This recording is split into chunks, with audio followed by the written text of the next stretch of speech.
நல்லா அருமையாக தயாராக இருக்குது. சூப்பராக மொறுன்னு இருக்குது.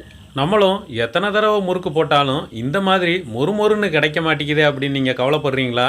அப்போது இந்த வீடியோ உங்களுக்காக தான். டீ கடை கிச்சன் சொந்தங்களுக்கு வணக்கம். இன்றைக்கி ஒரு அட்டகாசமான டேஸ்ட்டில் நல்லா மொறுன்னு கெட்டி முறுக்கு எப்படி செய்யலான்னு தான் பார்க்க போகிறோம். அதுவும் இன்றைக்கி இந்த முறுக்குக்கு அரிசி மாவை மட்டுமே வச்சு சூப்பராக செய்ய போகிறோம். இதை எப்படி செய்யலான்னு பார்க்குறதுக்கு முன்னாடி மறக்காமல் நம்ம வீடியோக்கு ஒரே ஒரு லைக் மட்டும் டப்புன்னு தட்டி விட்டுருங்க. வணக்கம். இன்னைக்கு நம்ம டீ கடை கிச்சன் இந்த பாளையங்கோட்டை முறுக்கு, திருநெல்வேலி ஸ்பெஷல் பாளையங்கோட்டை முறுக்கு தான் பார்க்க போகிறோம். அதுக்கு நம்ம இன்னைக்கு எடுத்துருக்கக்கூடிய மாவு வந்து இன்னைக்கு ஒரே மாவில் தான் பண்ண போகிறோம். ஒரே மாவு, அரிசி மாவு, நல்ல தரமான மாவை வாங்கிக்கோங்க. வறுக்காத மாவு, எப்பயும் போல் பாக்கெட்டில் வாங்குற மாவு. இப்போ இன்னைக்கு இது அளவு பார்த்தீங்கன்னா 4 கப்பு மெஷர்மெண்ட்டில் 4 கப்பு கிட்டத்தட்ட ஒரு 650 கிராம் வரும். 650 கிராம் மாவு. மறுபடியும் சொல்கிறேன், வறுக்காத மாவு, எப்பயும் போல் பாக்கெட்டில் வாங்குற பச்சை மாவு தான், பச்சரிசி மாவு. இப்போ நீங்கள் வந்து வீட்டில் வந்து வெறுமனை பச்சரிசியை வந்து நல்லா காய போட்டு நீங்கள் அதுவே அரைச்சிட்டு பண்ணலாம். அந்த மாதிரி மாவு தான் இந்த மாவு. இது நீங்கள் பேசாமல் பாக்கெட்டில் கடையிலே வாங்கி போட்டுருங்க, அதான் நம்ம சரியாக இருக்கும். இப்போ நம்ம மாவு பிசைகிறதுக்கு தகுந்தாப்பில் ஒரு இந்த மாதிரி கிண்ணத்தை எடுத்துட்டு நம்ம எல்லா மாவையும் இதில் சேர்த்துடலாம். பொதுவாக நம்ம முறுக்கு போடும்போது உளுந்து, உடைச்சக்கடலை பருப்பு பொடி, இந்த மாதிரி எல்லாம் நிறைய மிக்ஸ் பண்ணி போடுவோம். அன்றைக்கி இது அது இல்லாமல் தனி அரிசி மாவில் மட்டும்தான் நம்ம முறுக்கு போட போகிறோம். இப்போ நம்ம பிசைகிறதுக்கு இந்த பவுலில் எடுத்தாச்சு அரிசி மாவு. இதுக்கு தேவையான பொருட்களை நம்ம சேர்த்துக்கலாம்.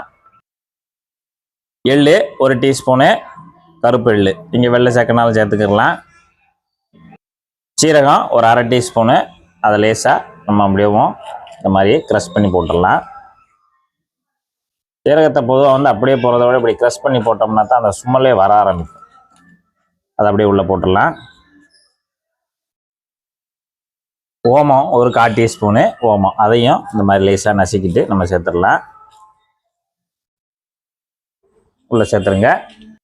ஒரு 1/4 டீஸ்பூனு பெருங்காயத்தூள், அதையும் உள்ளே சேர்த்துருங்க. இப்போ நம்ம சேர்க்க வேண்டிய பொருள்லாம் சேர்த்தாச்சு. சேர்த்துட்டு இதை இப்போ ஒரு தடவை நல்லா கலந்து விட்டுறலாம்.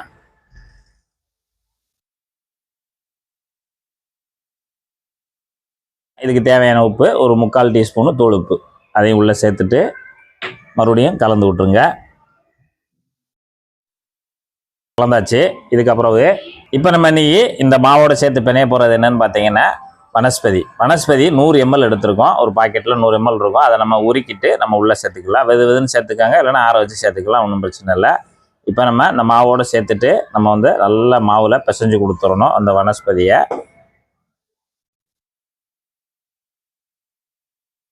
நல்லா எல்லா மாவுலையும் படுற மாதிரி நல்லா பிசைஞ்சு கொடுத்துருங்க. இந்த வனஸ்பதி போட்டு நம்ம முறுக்கு செய்யும்போது நல்லா பெர்ஃபெக்டாகவும் இருக்கும், டேஸ்ட் நல்லா வரும், பொறுன்னு இருக்கும். இது ஒரு முறை இந்த மாதிரி ட்ரை பண்ணி பாருங்கள், கண்டிப்பாக உங்களுக்கு பிடிக்கும். ஆனால் நிறைய பேருக்கு ஐயோ வனஸ்பதியில் செய்யவான்னு யோசிப்பாங்க. ஏன்னா நம்ம வந்து சில மாஸ்டர்கள் இந்த மாதிரி நம்ம கடைகளில் செஞ்சு நல்லா ருசியாகவும் நல்லா டேஸ்ட்டாகவும் இருக்குது. அதனால் நம்ம அந்த மெத்தடில் ஒரு தடவை போட்டு காமிக்கலான்னு போட்டுட்ருக்கோம். இப்போ நல்லா மாவை கலந்து விட்ருங்க. நீங்கள் இந்த இடத்துல தேவைப்பட்டுச்சுன்னா பட்ரு, நெய், எல்லாம் சாதாரணமாக எண்ணெய் கூட யூஸ் பண்ணிக்கலாம். இப்போ நம்ம வனஸ்பதியை ஊற்றி நல்லா அந்த மாதிரி பிசைஞ்சு கொடுத்துடணும். மாவில் எல்லாத்துலேயும் நல்லா நசுக்கி பிசைஞ்சு கொடுத்துருங்க. இது போல் இப்போ நம்ம எடுத்தோம்னா இந்த மாதிரி வரணும், கொலக்கட்டை மாதிரி வரணும். அப்படி உடையும் போது நல்லா உதிரியாக உடையணும். இப்போ இதில் கொஞ்சம் கொஞ்சமாக தண்ணி சேர்த்து நம்ம பிசைஞ்சிக்கலாம் பதத்துக்கு.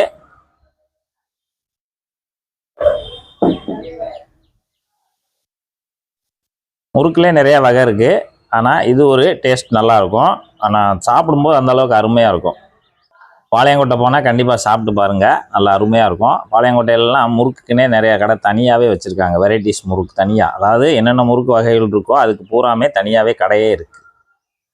பாளையங்கோட்டை, திருநெல்வேலி சைட்லலாம் இருக்குது. இப்போ நம்ம அரிசி மாவு பொறுத்தளவில் சில மாவு கொஞ்சம் தண்ணி வாங்கிக்கிறோம், சில மாவு கொஞ்சம் தண்ணி வாங்க.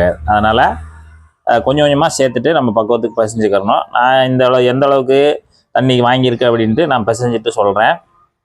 இப்போ நம்ம எடுத்துருக்கக்கூடிய மாவுக்கு 400லேருந்து 450 ml தண்ணி தான். தண்ணி வந்து பாயிலான தண்ணியில் சாதாரண தண்ணி, நம்ம சாதாரண வாட்டர் தான், அதை தான் சேர்த்துருக்கேன் நான். இப்போ நம்ம மாவு பக்குவத்துக்கு பிசைஞ்சாச்சு. மாவோட பக்குவம் பார்த்திங்கன்னா இப்படி இருக்கணும். விரல் வச்சோடனே நல்லா பதியணும்.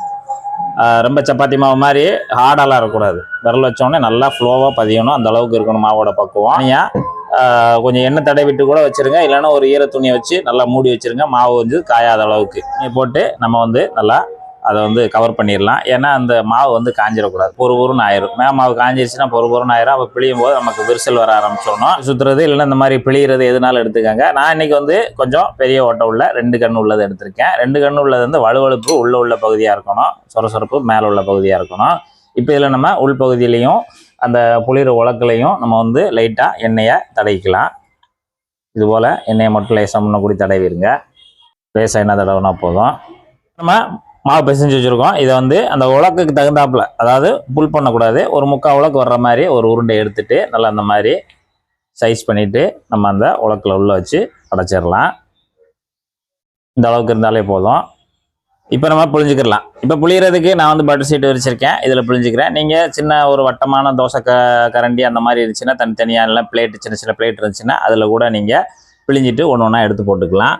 பிழிகிறது பார்த்தீங்கன்னா உங்கள் சைடு பார்த்துக்கோங்க. அதாவது நம்ம வந்து அந்த கிராஸாக வச்சுக்கோங்க. அப்படின்னா தான் நமக்கு எந்த அளவுக்கு பிழிகிறோம், எந்த அளவுக்கு கட் பண்ணணும் அப்படின்னு தெரியும். அதனால் கிராஸாக வச்சுக்கிட்டு நல்லா நமக்கு என்ன சைஸ் வேணுமோ, ரொம்ப பெருசாலாம் போட வேண்டாம். இந்த அளவுக்கு ஒரு 3 சுற்று அளவுக்கு போட்டாலே போதும். போட்டு அப்படியே கட் பண்ணி விட்ருங்க. கட் பண்ணி இந்த கார்னரை லைட்டாக அப்படி ஜாயின் பண்ணி விட்ருங்க. அவ்வளோதான். அப்படியே ஒரு சுற்று, 2 சுற்று, அவ்வளோ 3ஆவது சுற்றில் கட் பண்ணிடுங்க. இப்போ நம்ம முறுக்கு போட்டு எடுக்க போகிறோம்.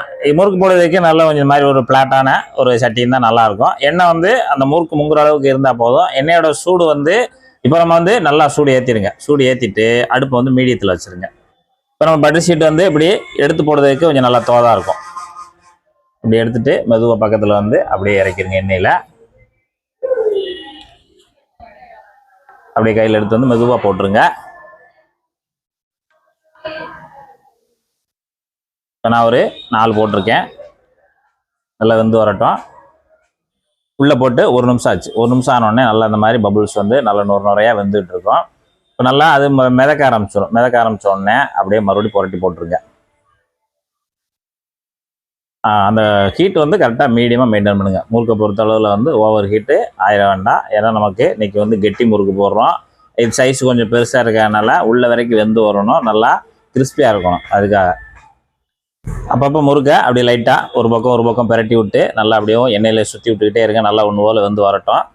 இப்போ நம்ம முறுக்கு மீடியமான ஹீட்டில் ஒரு 4 நிமிஷம் ஆகும். அப்படியே பொறுமையாக நல்லா ஒன்று போல் வேக வச்சு எடுக்கணும். நல்லா பபுள்ஸு இந்த அளவுக்கு நல்லா அடங்கி வரணும். இப்போ நம்ம எடுத்து ஆரம்பிச்சிடலாம். நமக்கு ரெடி ஆயிடுச்சு. அப்படியே ஒன்று ஒன்றா எடுத்துடலாம். இந்த அளவுக்கு நல்லா ஒயிட்டாகவும் இருக்கும்.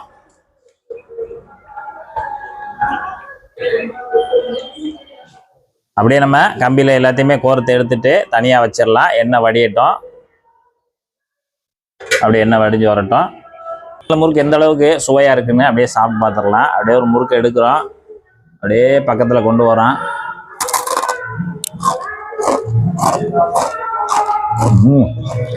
நம்ம கைட்டை நொறுக்கும் போதும் சரி, வாயில் கடிக்கும் போது சரி, வடிவேல் சொன்ன மாதிரி சல்லி சல்லியாக நொறுங்கிருச்சையா முறுக்கு. அந்த அளவுக்கு அருமையாக இருக்கு. மொறுமொறுப்பு, இந்த டேஸ்ட்டு பக்காவாக இருக்குது. ஒரே அரிசி மாவு தானே, அந்த அளவுக்கு டேஸ்ட் வருமானு நீங்கள் எதிர்பார்க்க வேண்டாம். கண்டிப்பாக டேஸ்ட் அருமையாக வரும். இதே போல் இதே மெத்தடில் நீங்களும் உங்கள் வீட்டில் ஒரு அருமையான ஒரு கெட்டி முறுக்கு செய்து சாப்பிட்டு பார்த்துட்டு எப்படி வந்ததுன்றதை கமெண்டில் சொல்லுங்கள். நன்றி, வணக்கம்.